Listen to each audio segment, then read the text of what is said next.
Hello बच्चों, कैसे हो। आप में से बहुत से बच्चे ऐसे होंगे जो अभी तक भी किताब को हाथ नहीं लगाए, यानी ऐसा सब्जेक्ट जो स्कोरिंग सब्जेक्ट है यानी हिंदी सब्जेक्ट, इसको हाथ लगाने में शर्म महसूस हो रही होगी, या किताब ढूंढेंगे तो उसमें इतनी धूल होगी कि फूंक मारकर उड़ानी पड़ेगी, तब जाकर तो पढ़ाई करने को मिलेगी।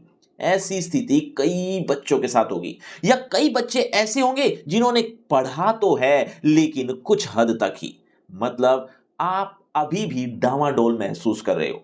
बहुत कुछ पढ़ना है लेकिन कहां से शुरू करें, क्या पढ़ें, कुछ समझ ही नहीं आ रहा। एग्जाम को एक महीना रह गया है, तो अब भी अगर सीरियस नहीं हुए तो कब होगे बच्चों।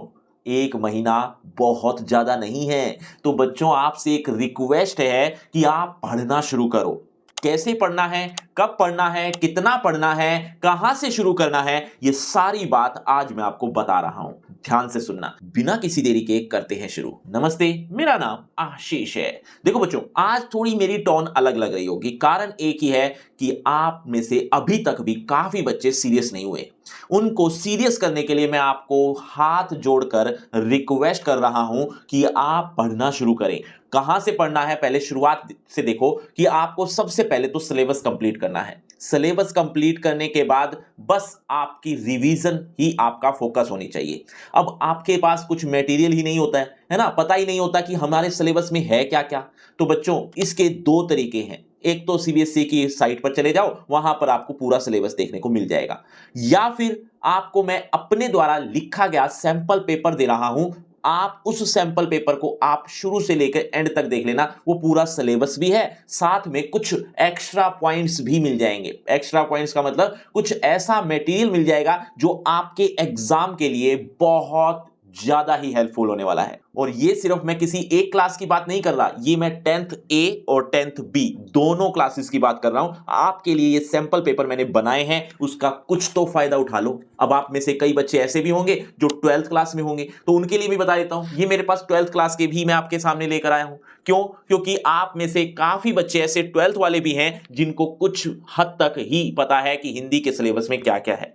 ये बुक्स आपका ना सिर्फ पैटर्न बताएगा या फिर आपके सिलेबस के बारे में नॉलेज कराएगा, साथ ही साथ आपको यहां पर इस सैंपल पेपर में काफी काफी अच्छी रिवीजन के साथ आपको आगाह कराएगा कि किस तरह के क्वेश्चंस आपको देखने को मिलेंगे। तो बच्चों, आप ये सब चीजें मजाक लग रही हूं तो इस वीडियो को अभी बंद कर दीजिए। आपके लिए ये वीडियो यहीं तक थी, लेकिन सच में आप सीरियस हो तो मैं आपको इन सैंपल पेपर्स की खासियत बताना चाह रहा हूं। ध्यान से सुनना। ये सैंपल पेपर ए और बी दोनों के लिए है, 12th क्लास के लिए भी, इलेक्टिव के लिए भी, कोर के लिए। मतलब आपको आपकी क्लास का सैंपल पेपर मिल जाएगा 100%। लेकिन इसकी खासियत क्या है, हम ये सैंपल पेपर क्यों लें, इसके बारे में थोड़ा सा ध्यान से सुनना। 2 मिनट का टाइम लूंगा जिसमें आपको मैं पूरी सैंपल पेपर बुक खोल कर रख दूंगा कि इसमें एक्चुअल में मैंने कहां पर मेहनत की है। अगर मैं इस बुक की शुरुआत की बात करूं तो यहां पर शुरू में, सबसे शुरू में आपको फोकस्ड पॉइंट देखने को मिल जाएंगे। अब ये फोकस्ड पॉइंट का फायदा क्या है,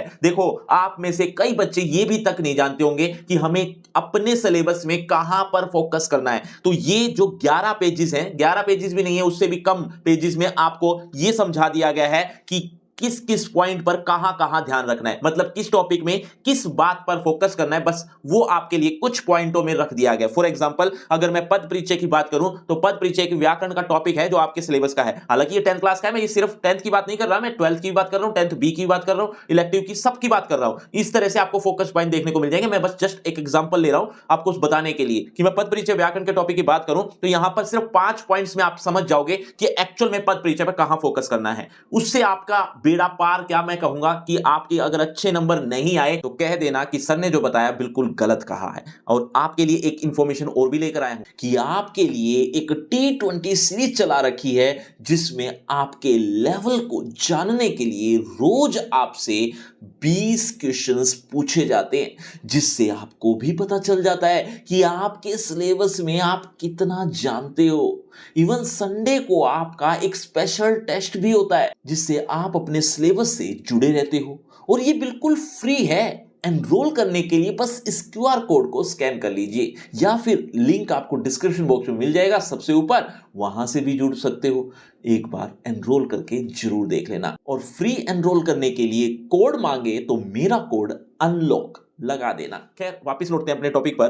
देखो मैं अभी फोकस पॉइंट की बात कर रहा था ना, इसके अलावा जो बच्चे हर रोज मुझे जो कमेंट कर रहे हैं कि सर अनसीन पैसेज नहीं समझ में आता, हमेशा उसमें ही नंबर कट जाते हैं। अब अनसीन पैसेज क्या है? अनसीन पैसेज जिसको हिंदी में आप अपठित बोध कह लो, अपठित गद्यांश कह लो, अपठित काव्यांश कह लो, उसकी बात करूं तो यहां पर अनसीन पैसेज आपको पेज नंबर 17 से आपको पेज नंबर 20 तक, मतलब ये 4 पेजेस हैं। इन 4 पेजेस को पढ़ लोगे ना तो आपके कभी भी नंबर नहीं कटेंगे। इन 4 पेजेस में सिर्फ बताया नहीं गया बल्कि एक्सरसाइज करवाकर आपको दिखाई गई है कि किस तरह से सोल्व किया गया। मतलब आपकी मेहनत मुझे दिखानी थी या आपकी मेहनत मुझे रंग लगवानी थी, इसीलिए मैंने पहले मेहनत की। इसीलिए बता रहा हूं बच्चों ये सारी चीजें डिटेल में। और मैं बात करूं यहां पर व्याकरण दी गई है। व्याकरण जो सोल्व करने के तरीके होते हैं ना, व्याकरण का कंसेप्ट क्लियर कर लिया होगा आपने या कर लोगे, लेकिन व्याकरण के जो सोल्व करने के तरीके हैं उसमें अगर मैं देख रहा हूं, जैसा पेज नंबर 26 पर है, यहां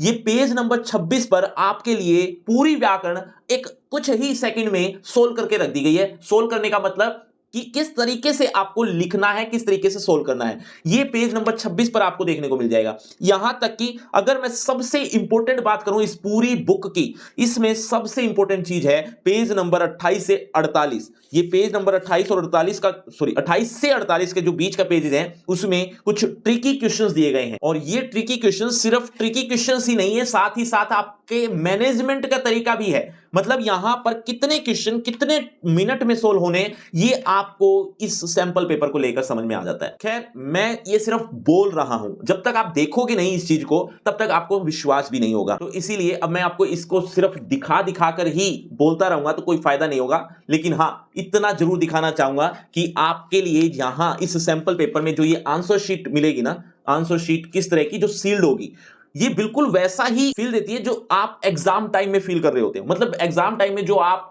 अपने अपने अंदर महसूस कर रहे होते हो, ठीक वैसा ही आपको इस आंसर शीट को लिखते हुए होगा।